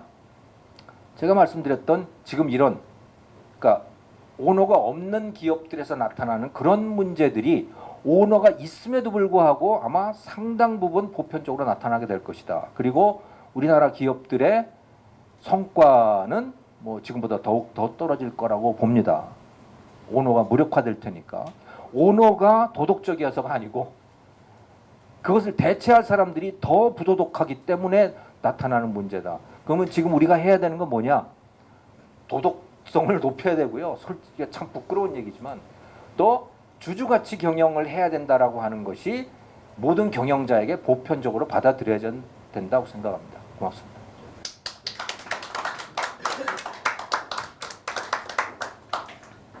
예, 경총의 이상철 본부장입니다. 요즘 여기저기서 하도 욕을 많이 들어서 간만에 여기 왔더니 뭐 고향에 온 것 같네요. 근데 기분은 고향에 온 것 같아서 좋은데 앞에서 할 얘기들을 다 잘라 먹어가지고 별로 할 얘기가 없습니다. 그러니까 다시 말해서 앞에 뭐 이 책 제가 뭐 오늘 받아서 책을 내용을 다 꼼꼼히 보지 못했지만 요약본을 뭐 쭉 읽어봤더니 저희가 생각하는 내용하고 뭐 다 같습니다. 그래서 뭐 이 책에 대해서 어떤 부분은 잘못됐다 이런 부분들은 제가 뭐 드릴 말씀이 없고 다만 그 저희들이 보는 지금 스튜어디십 코드의 문제점에 대해서 간단하게 말씀을 드리고 뭐 저 개인적인 얘기를 좀 하겠습니다. 그 앞에서도 얘기가 나왔는데 우리나라 스튜어디십 코드 처음 도입할 때 결정적인 역할을 했던 게 기업 지배구조원입니다. 기업 지배구조원이 당시에도 굉장히 반기업 성향이 강한 그런 그런 기관이어서 굉장히 우려가 많았죠. 그래서 아니나 다를까 그래서 스튜어디십 코드 자체 내용 자체가 우리나라의 기업 지배 구조가 자체가 문제점이 많다. 그래서 스튜어디십 코드를 통해서 기업 지배 구조를 개편해야 된다. 라는 데 초점이 맞춰져서 코드가 만들어졌다라는 거죠. 그래서 기업한테는 굉장히 부담이 될 수밖에 없고 또 그리고 이 만든 것 자체를 뭐 여기 계시는 교수님들이나 이런 분들한테 또 토론을 붙여서 사회적 합의를 좀 이끌었어야 되는데 그런 절차가 전혀 없었다라는 거죠. 그러니까 기업지배구조원에서 받는 거를 정부에서 그대로 받아들여서 아까 말씀하신 기금운용위원회에 올려서 거기서 의결을 했다라는 거죠. 근데 지금 조금 이따도 말씀드리겠지만 현재 그 기금운용위원회 구성 저도 지금 기금운용위원회에 들어가서 하고 있는데 위원이 한 20명 정도 되는데 정부 위원들은 잘 안 나오고 한 12명 정도 나오는데 그중에 기업 편을 들어주는 위원은 3명입니다. 예, 3명이고 나머지는 다 좀 부정적이라는 거죠. 예, 뭐 최준성 교수님도 뭐 다른 위원회에 들어가서 잘 아실 텐데 이제 그런 상황에서 전혀 반대 의견이나 이런 것들이 그 채택되지 않고 코드 자체가 이제 밀어붙여졌다라는 거죠. 그런 문제점이 하나가 있고요. 그 다음에 뭐 여러 차례 얘기가 나왔지만 국민연금 제도나 기금 운영의 기본 취지는 뭐 누차 얘기해도 뭐 누차 얘기를 하게 되는데 노후 보장 자금의 안정적 수익 확보입니다. 그리고 그 스튜어디십 코드가 기관 투자자들의 이런 뭐 그 책임을 강조한다라고 하지만 국민연금은 일반적인 기관 투자자로 볼 수가 없다라는 거죠. 우리나라의 시장 지배력이나 또 목적 자체나 이런 것들로 봐서 일반 기관 투자자들한테 적용하는 룰을 국민연금에 동일하게 적용할 수는 없다라는 거죠. 그렇게 되면 굉장히 시장에 악영향을 줄 수밖에 없고 또 수익률에도 악영향을 줄 수밖에 없다라는 거죠. 그래서 다시 말해서 국민연금은 주인인 국민의 대리인으로서 역할인데 그러면 주인인 국민들이 국민연금 자체를 가지고 기업 주배 구조를 개선하고 거기에 개입하고라고 하는 것을 동의를 했냐라는 거죠. 아까 이제 사회적 합의라는 거하고 좀 연결이 될 수가 있는데 그런 부분에 대해서 동의를 하는 절차도 없었고 뭐 제 주위에는 다 그런 분들밖에 없으니까 제 주위에 다 물어봐도 그런 부분에 동의한 사람은 아직 한 명도 찾을 수가 없었습니다. 예, 이제 그래서 이런 부분들에 대해서 굉장히 좀 문제가 정치적 의도로 계속 이렇게 한다라는 거죠. 그리고 또 하나 문제가 정치적 개입을 자꾸 하게 되면 기업은 자율성을 침해할 수밖에 없거든요. 경영활동에 대해서. 그래서 지금 국민연금이 그 타겟으로 삼고 있는 기업들을 보면 오너십 아까 얘기 말씀하셨지만 오너가 있는 기업들도 굉장히 많이 망했습니다. 지금 남아있는 기업들은요. 그 어려운 경쟁력 다 해치고 정말 시장에서 우리나라 시장에서 최고 강자들만 남아있다라는 겁니다. 여태까지 잘 버텨왔다라는 거죠. 그걸 못 버티는 기업들은 결국은 뭐 망하게 됐고, 그래서 그런 기업들 나름대로는 그 과정에서 어떻게 하면 살아남을 수 있는가, 어떻게 하면 견딜 수 있는가라는 부분에 대해서 최적화하는 이런 경로들을 계속 찾아간다라는 거죠. 그래서 지금 현재 뭐 삼성이나 LG나 이런 기업들이 밖에서 볼 때는 어쩔지 모르겠지만 지금 현재 시장 상황이나 경쟁 상황에서 가장 최적화된 형태로 지금 존재하고 있는 겁니다. 그렇기 때문에 살아 있다라는 거죠. 그런데 이런 부분들을 외부에서 경영활동, 그러니까 기업 사정을 잘 모르는 국민연금이나 정부나 정치권에서 개입을 하게 되면 결국은 이런 부분들이 흐트러질 수 있다는 거죠. 다시 말해서 요즘같이 경쟁이 치열할 때는 그런 행위 자체가 기업을 망하게도 할 수 있다는 겁니다. 그래서 그런 부분들이 굉장히 좀 우려가 되고 아까 뭐 최강 이사장님께서 말씀하셨지만 기금운용위원회에서 기금을 직접 운용하는 그 기금 운용 인력들이 이제 뭐 나름대로는 그 수익을 극대화하기 위해서 열심히 노력을 하고 있습니다만은 이 코드 자체가 아까 뭐 ESG라고 말씀하셨죠. 기금 운용을 할 때 여러 가지 제약 요건을 주는 겁니다. 규제를 주는 거죠. 그러니까 이런 부분들을 활용을 해서 기금을 운용을 해라. 그러니까 제약 요건을 많이 준다라는 거는 결국은 그 기금을 그 유도리 있게 운용을 하는 거에 굉장히 제약을 준다라는 거죠. 그런 부분들이 기업 경영활동뿐만이 아니고 공단 내 기금운용 본부 내에서 기금을 운영하는 인력들한테도 굉장한 제약이 될 수밖에 없다라는 겁니다. 그래서 뭐 작년 같은 경우에 기업 주식시장이 좀 안 좋긴 했습니다만은 그래도 지금 그 국내 주식 투자 수익률 보면은 마이너스 19%, 18%인가요? 뭐 그 정도가 났다라는 거. 이런 부분들이 굉장히 좀 문제가 된다라는 거죠. 이런 현상들이 그 코드를 강화하면 강화할수록 계속 나타날 여지가 충분하다라는 겁니다. 그리고 그 지금 제가 이런 얘기들을 많이 들었는데요. 스튜어디십 코드 하면서 이제 아까 청지기 말씀도 하셨지만 선한 청지기, 그러니까 국민연금이 선한 청지기 역할을 해야 된다는 거죠. 근데 뭐가 선한 겁니까? 아까 선한 거라는 거는 국민연금에서 선이라는 거는 국민의 노후보장 자금을 얼마나 많은 수익률, 안정적으로 얼마나 많은 수익률을 확보하는가가 최고 선이 될 수밖에 없습니다. 근데 지금 정부에서 하는 이 청지기에서 선, 요 역할은 기업의 경영활동에 잣대를 주겠다라는 거죠. 이런 식으로 운영을 해라라는 그런 가이드라인을 주겠다라는 겁니다. 자, 그런데 기업 지배구조 개선에서 오너십이 좋으냐 아니면 전문경영이 좋으냐? 정답이 있을까요? 지배구조도 형태가 우리가 크게 볼 때 오너십하고 전문경영 이 두 가지 형태만 보는 거지 오너십 내에서도 여러 가지 형태들이 있다라는 거죠. 뭐가 옳으냐 뭐가 그르냐의 문제가 아닙니다. 그 기업의 상황이나 당시 시장 상황이나 여러 가지 요소들을 고려해서 기업들은 거기에 맞는 지배구조를 찾아간다라는 거죠. 그런데 그럼에도 불구하고 기업이 이런 형태를 가지고 가야 된다. 오너를 배제하고 이런 형태를 가져야 된다고 마치 모범답안처럼 제시를 하면 그거를 수용할 수 있는 기업들은 거의 없다라는 거죠. 우리나라에서. 그리고 또 하나 배당은 얼마를 해야 착한 건가? 그것도 알 수 없는 거죠. 배당을 20% 이상 해야 착한 건가요? 배당을 뭐 30% 이상 해야 착한 건가요? 기업의 상황에 따라서 뭐 기업은 그걸 지금 배당으로 나눠줄 건지 아니면 뭐 투자를 할 건지 여러 가지 고려들을 할 텐데 그런 것들은 기업의 상황인데 그걸 오히려 규제를 하면서 더 악화시킨다라는 거죠. 자, 그리고 이사들을 이사하면 연임을 하는데 몇 번 해야 나쁜 겁니까? 몇 번을 해야 나쁜 거? 그러니까 연임을 계속하면은 그 해임 의결을 한다라 해임하는데 표를 던진다라는 건데 이사를 도대체 몇 번 연임을 해야 그게 나쁜 축에 들어가냐?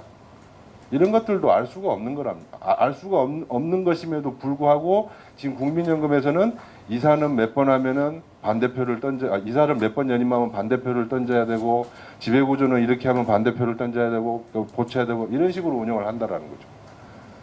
그런 부분들이 시장에서 기업들을 다 획일화시킨다라는 겁니다. 그 패턴에 들어가는 기업들은 살아남을 거고 그거에 못 들어가는 기업들은 망하는 거죠.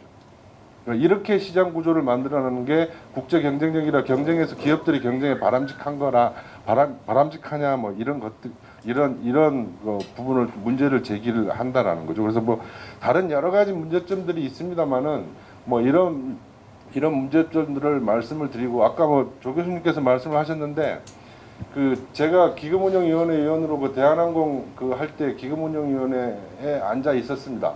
앉아 있어서 아까 교수님 말씀하신 것처럼 도대체 대한항공에서 그 오너 때문에 기업의 그런 그 가치가 많이 훼손이 됐다 그러는데 뭐가 훼손된 거냐? 주가를 보면은 아까 말씀하셨지만 아시아나나 다른 데는 떨어졌는데 대한항공은 오히려 올랐습니다. 주가가. 그 사건 나올 때 잠깐 떨어지고 주가가 많이 올랐다라는 거죠. 그러니까 사실은 국민연금이 거기에 투자해서 돈을 벌어준 겁니다. 대한항공으로 수익이 난 거고요. 그리고 아까 여러 가지 매출액 뭐 이런 부분들도 다 볼 때 대한항공이 다른 데 대해서 월등합니다. 그러니까 적어도 오너 때문에 기업이 잘못됐다라고 얘기를 하려면 거기에 따르는 내용들을 보여줘야 될 거 아니냐. 그냥 나쁜 짓 했으니까 잘라야 된다. 이건 아니라는 겁니다. 근데 그때 그 아까 참여연대나 이런 위원들이 뭐라고 얘기를 했냐면 매출에 오르고 주가 오르고 다 한 건데 만약에 조양호 회장이 없었으면 더 올랐을 거다. 이렇게 얘기를 했습니다.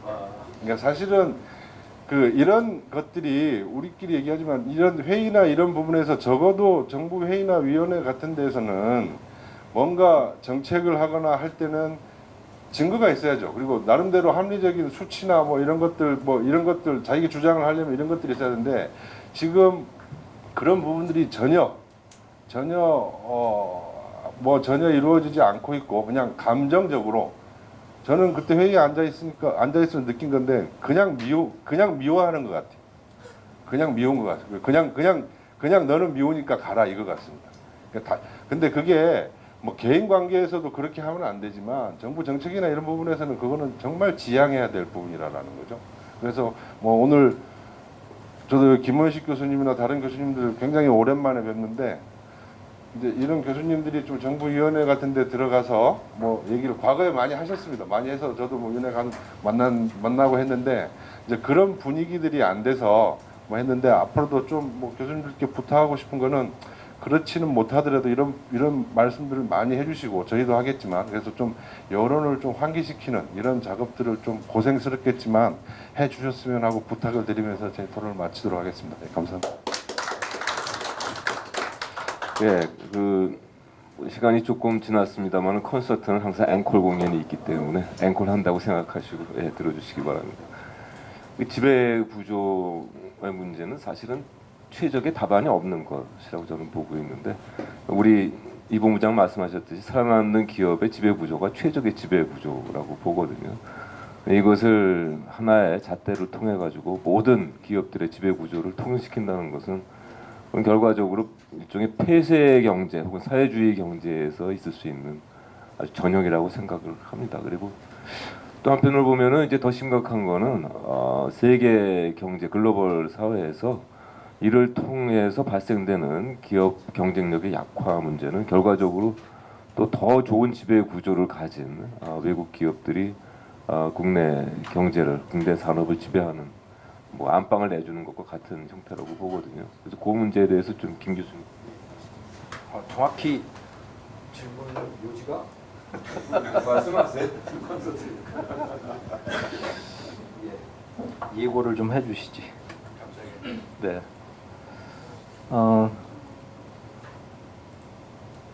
저는 그 사례를 하나 말씀을 드리고 싶은데요.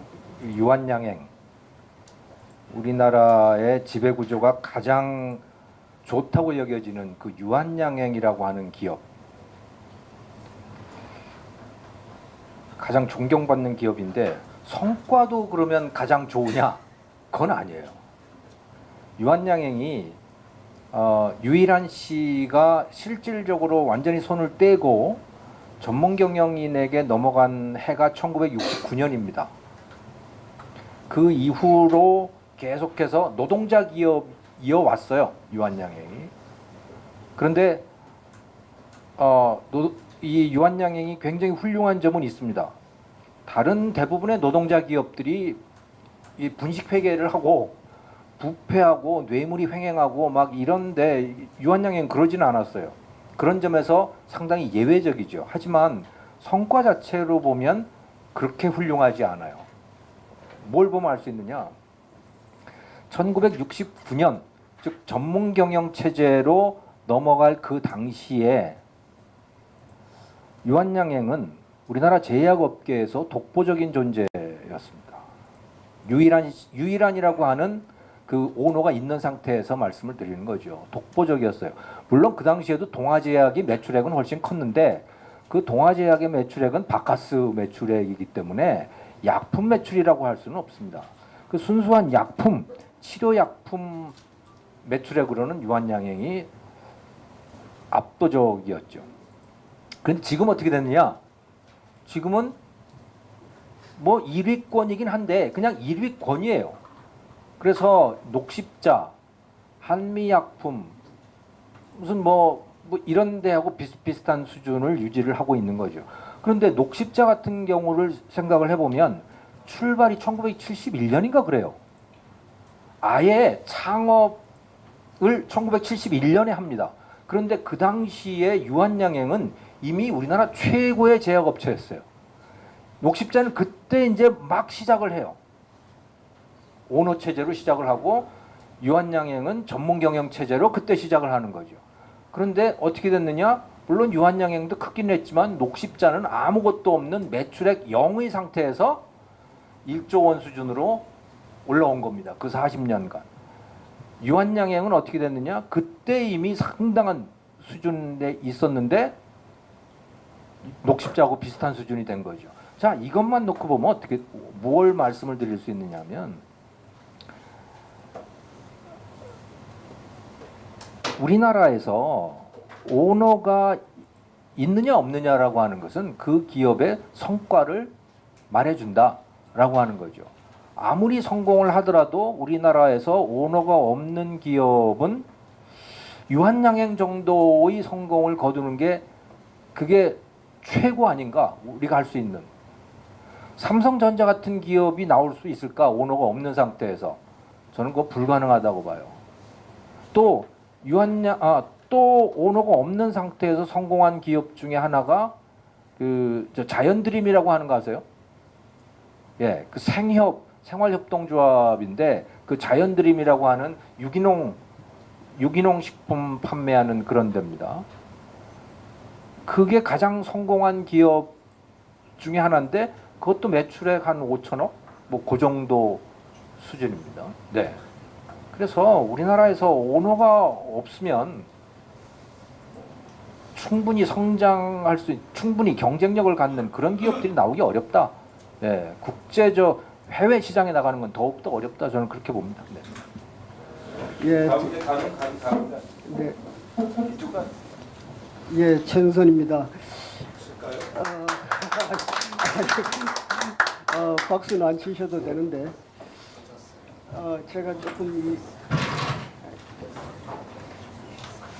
제가 좀 다른 분들은 뭐 이렇게 메모도 없이 말씀을 너무 잘하시는데, 저는 좀 항상 메모가 좀 필요합니다. 왜냐하면 우리 법학을 하다 보면 용어도 정확해야 되고 숫자도 정확해야 돼 가지고 이상한 소리 하면 금방 뽀록이 나가지고 예. 제가 쓴 부분은 이제 스튜어디십 코드의 그 배경 이런 것을 주로 썼는데요. 사실은 많은 사람들이 오늘 오셔가지고 이제 많은 우리 저자들 분들이 이제 막 완전히 성토하는 분위기인데 사실은 그 민간 집합투자기구 말하자면 기관들입니다. 기관들은 자본시장 과금융투자업에 관한 법률 그 법률에 의해서 그 신인 의무라는 게 있습니다. 그러니까 fiduciary duty라고 하는 게 있고요. 그다음에 이제 또 충실 의무가 있어요. duty of loyalty가 있습니다. 그래서 이 의무는 무슨 의무냐면 자신들에게 투자금을 맡긴 투자자들을 위해서 최선을 다해야 할 의무가 있는 거죠. 그 의무 중에 하나는 의결권 행사 의무가 있어요. 그래서 사실은 기관 투자자들은 의결권 행사해야 됩니다. 안 하면 안 되는 거예요. 의무예요. 그 다음에 이제 그 국민연금기금, 공무원연금, 사학연금 다 마찬가지인데 이 기관들은 또 국가재정법이라고 있어요. 그 국가재정법에 의해서 똑같은 신인 의무와 또 충실 의무를 부담하게 됩니다. 그래서 그 역시 또 의결권 행사 의무가 있는 거예요. 그래서 지금 그 기관들이 열심히 자신들의 법에 주어진 의무를 이행하고 있는 겁니다. 그래서 우리가 너무 무슨 권리로 너희들이 뭐 그렇게 하느냐 하는 것은 옳지 않아요. 왜냐하면 실정법이니까요. 법은 지켜야 되는 거 아닙니까? 아무리 법이 엉터리라도. 소크라테스도 엉터리 법 아래서 죽었지만 뭐 법은 법이니까 어쩔 수 없는 거죠. 그리고 이제 국민연금이 그 무슨 권리로 또 우리한테 위탁받은 적도 없으면서 그런 행동을 하느냐, 뭐 의결권 행사하고 뭐 하느냐, 그것도 똑같은 얘기입니다. 예, 국가재정법에 의해서 의결권이 일단 있고요. 그 다음에 이제 국민연금의 경우는 국민연금법이 있어요. 예, 국민연금법에서 장관은 기금운용위원회 위원장으로 반드시 참여하도록 돼 있고 차관은 또 실무평가위원회 위원으로 반드시 위원장으로 반드시 또 참여하게 돼 있습니다. 그래서 지금 우리 그 박능우 장관이나 그 차관님들이 열심히 일하고 있는 거예요. 그거 너희들 하지 마라 그러면 안 됩니다. 열심히 일하고 계시니까 좋게 봐주시고 그렇게 해야 되지 않나 싶습니다. 그래서 지금 그러면 아무 문제가 없느냐? 이거는 법률 문제입니다. 법률이 그렇게 돼 있으니까 어쩔 수 없어요. 그래서 다른 나라와 이렇게 좀 비교해 가지고 법률이 그러면 좀 이상하니 이 법률을 고쳐야 됩니다. 그 다른 나라의 일본을 비롯해서 뭐 네덜란드, 영국 모든 또 캘리포니아 뭐 공무원 연기금 이 모든 그 기관들은 사실은 그 정부에서 완전히 독립돼 있거든요. 그건 왜 그러냐면 그 법률이 그렇게 돼 있기 때문에 그런 거예요. 그리고 우리는 이제 법률이 이렇게 돼 있기 때문에 이런 거고. 그래서 우리가 이 문제를 해결하려면 국민연금법을 고쳐야 됩니다. 국민연금법을 고쳐서 국가로부터 독립시켜야 되는데 지금 국민연금법을 고칠 생각을 안 하는 거예요. 누가 안 합니까? 국회의원들이 안 하는 거예요. 우리는 지금 국민연금을 욕할 게 아니라 국회의원들을 욕해야 돼요. 국회의원들이 안 고치는데 어떻게 합니까? 그럼 국민연금 사람들은 어떻게 하겠어요? 그러면 법에 돼 있으니까 해야 되죠. 어떻게 합니까? 그러면 법을 지키지 말아야 됩니까? 법 지켜야죠. 어쩔 수 없습니다. 그래서 제 생각에는 국민연금이 완전히 독립을 시키려면 장차관이 거기 기금운용본부의 기금운용위원회 위원장을 맡는다는 그게 말이 안 되는 거죠, 사실은. 그러니까 그분이 국민연금으로부터 손 뗄 수 있도록 법률에서 정리를 해줘야죠. 그러니까 이제 정부가 그런 걸 제대로 해야 된다라는 얘기입니다. 한 가지 문제가 된다면 이제 국민연금이 너무 주식을 많이 갖고 있다는 거죠. 세계적으로 우리나라처럼 이렇게 많은 주식을 갖고 있는 연기금은 없어요. 우리나라의 연기금은 대기업의 주식의 10%를 가지고 있고 상장회사 주식을 7% 갖고 있습니다. 다른 나라에서 최고로 많이 갖고 있는 나라가 일본인데요. 일본의 GPIF라는 기구가 있습니다. 이 기구는 5% 정도 갖고 있고 네덜란드라든지 뭐 미국이라든지 다른 모든 그 기관들은 1% 내외를 갖고 있어요. 그래서 우리는 너무 국내 주식의 7%를 갖고 있다는 이거는 굉장히 좀 비정상적인 거죠. 그런데다가 또 법에 의해서 의결권 행사할 권한이 있으니까 이 구조가 잘못되어 있는 겁니다. 그래서 이제 투자를 좀 줄여야 돼요. 줄이고 우리나라 주식을 좀 줄이고 국내 주식 줄이고 다른데 다변화를 좀 했으면 그러니까 바로 작년에 우리 1.98% 마이너스 난 이유도 국내 주식에 너무 투자를 많이 해버리니까 이런 결과가 나오는 거예요. 그래서 좀 그런 부분에 좀 앞으로 개선이 돼야 되지 않을까 이런 생각을 합니다. 또 이제 아까 우리 조동건 선생님하고 여러분들이 뭐 대한항공 이런 말씀 많이 하셨는데 다 옳은 말씀이고요. 대한항공의 수익은 어디서 결정이 나냐면 유가에서 결정이 나거든요. 그래서 대한항공이 작년에 굉장히 좋은 실적을 올렸는데 그 배경에는 유가 때문입니다. 대한항공이 홍보 전략을 잘 짰어요. 어디까지 가봤니라는 그런 그 광고를 때리면서 세계 곳곳까지 직항 노선을 바로 개설했습니다. 이 직항 노선은 그러니까 장기 노선이죠. 장기 노선일수록 유가가 덜 듭니다. 바람 타고 가는 거예요. 그냥 바람 타고. 그러니까 기름이 얼마 안 들어요. 다른 항공사들은 전부 단기 노선에 집중을 했습니다. 대한항공은 장기 노선을 했어요. 어디까지 가봤니? 세계 곳곳에 우리는 직항이 다 있다. 이러니까 요즘 우리나라 사람들이 그냥 미친 듯이 해외 여행하고 있잖아요. 그러니까 어디까지 가봤니? 이제 해가고 가는 거죠. 장기 노선 타고. 그러니까 수익률이 굉장히 좋아진 거죠. 다른 항공사들은 전부 장기 노선 가까운데 이거 하니까 기름이 어마어마하게 드는 거예요. 기름은 착륙하고 이륙하는데 가장 많이 들거든요. 그래서 실적이 좋아진 겁니다. 예. 그러면 이제 이제 근본적인 문제로 기관들이 많은 주식을 갖고 있으면 그 기업의 가치가 올라가느냐 이 하는 문제입니다. 우리나라 경영경제학자들의 논문을 보면 기관 투자자들이 주식을 많이 가진 회사는 기업 가치가 높다라는 것이 일반적인 평가입니다. 나는 왜 그런 논문이 나왔는지 난 도저히 이해가 안 돼요. 저는 법학자라서 그렇게 뭐 통계도 안 돌려봤는데 많은 그 경제경영학자들 통계를 보면 통계와 논문을 보면 기관 투자자들이 많이 주식을 가졌기 때문에 기업이 가치가 엄청 올라갔다. 천편일률적으로 그런 연구 보고서가 많이 나오고 있어요. 그래서 결국 기관 투자자들 주식을 많이 사야 된다 이 소리를 하는데 저는 그게 과연 옳겠는가 굉장히 의심스럽습니다. 왜냐하면 일본의 논문들을 보게 되면요. 일본의 논문은 그 회사의 기업 가치가 높아졌다, 즉 주가가 올랐다라고 하는 것은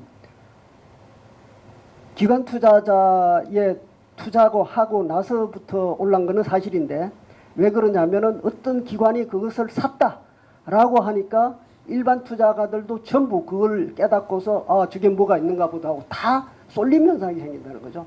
쏠림 현상이 생기기 때문에 그것을 일본 사람들은 수요 쇼크라고 얘기하고 있습니다. 갑자기 그 주식을 다 사고 싶은 거죠. 그러니까 자동적으로 주가가 올라갔다는 거죠. 그래서 일본 사람들은 그렇게 파악하는 견해가 굉장히 많아요. 기관이 그 회사 주식을 사서 그 기업의 주가가 올라가는 게 아니라 어떤 기업이 사니까 등달아서 일반 투자가들까지 가세해가지고 주가가 더 올라가고, 외국인 우리도 그러지 않습니까? 외국인이 샀어? 그럼 나도 들어가지. 외국인이 팔았어? 나도 팔아야지. 이렇게 되지 않습니까? 그래서 그런 현상 때문이지, 기관 투자가가 그걸 샀기 때문에 그렇게 된 거는 아니지 않느냐, 뭐 그런 얘기들을 많이 하고 있습니다. 그래서 이게 제대로 된 논문인지 그건 좀 제가 정확하게 평가하기는 어렵습니다만, 앞으로 경제학 하시는 분들은 그 부분을 좀 확인을 해 주셨으면 좋겠습니다. 그리고 이제 스튜어십 코드라는 게 우리나라에서 굉장히 잘못 알려지고 있는데, 이제 원래 법에 하게 돼 있는 것을 스튜어십 코드를 통해서 좀 더 강화해보자 하는 게 사실입니다. 그런데 우리나라에서는 그 스튜어십 코드를 번역을 엉터리로 하고 있어요. 스튜어십 코드 번역을 전부 이제 기관 투자자들의 경영 참여다 이렇게 번역을 하고 있는데, 그게 아닙니다. 그게 아니고 이것은 건전한 목적을 가진 대화예요. 건전한 목적을 가진 대화인데, 그래서 건전한 목적을 가지고 대화하라는 겁니다. 그래서 대화하다 보면 기업들에게 권고를 해요. 야, 이렇게 했으면 좋겠다라고 하면 그쪽에서 받아들일 수 있는 것은 오케이, 우리가 받아들이고, 받아들일 수 없는 것은 우리는 못하겠다라고 하게 됩니다. 그래서 이 기본 개념은 comply or explain입니다. comply, 따라라. 이 스튜어십 코드 이게 따라라. or는 뭡니까? 그렇지 않으면 너는 설명해라. 이거예요. 그래서 우리가 제시한 이런 목표 대화를 통해서 우리가 원하는 바를 해라, 배당을 해라 라고 하면 배당을 하고, 못하겠으면 왜 못하는지 이유를 말해라, 그겁니다. 그건데 이제 우리는 그게 아니고, 아까 김태기 선생님 말씀하셨다시피 우리는 이것을 공정경제라고 이해를 하고 있어요. 인터넷에 스튜어십 치면 전부 공정경제가 동시에 뜨거든요. 이건 굉장히 잘못된 거죠. 우리나라만 있는 현상입니다. 다른 나라에 공정경제를 스튜어십 코드에 붙이는 나라는 아무 데도 없어요. 그래서 우리나라의 언론이 전부 다 이게 잘못된 게, 스튜어십 코드를 건전한 목적을 가진 대화 이렇게 번역을 해야 되는데 전부 이것을 공정경제로 번역을 해가지고 대기업 벌주기, 대기업 위법 행위에 대해서 스튜어십 코드를 적용해서 경영 관여를 하겠다 이런 식으로 하는 것은 굉장히 잘못됐다라고 얘기를 할 수 있습니다. 사실은 제가 이게 오늘 말을 하려고 준비를 많이 했는데 저 뒤에서 빨리빨리 끝내라라고 말씀 많이 하셔가지고 제가 다음 기회에 또 말씀드리도록 하겠습니다. 감사합니다. 네, 그럼 이상으로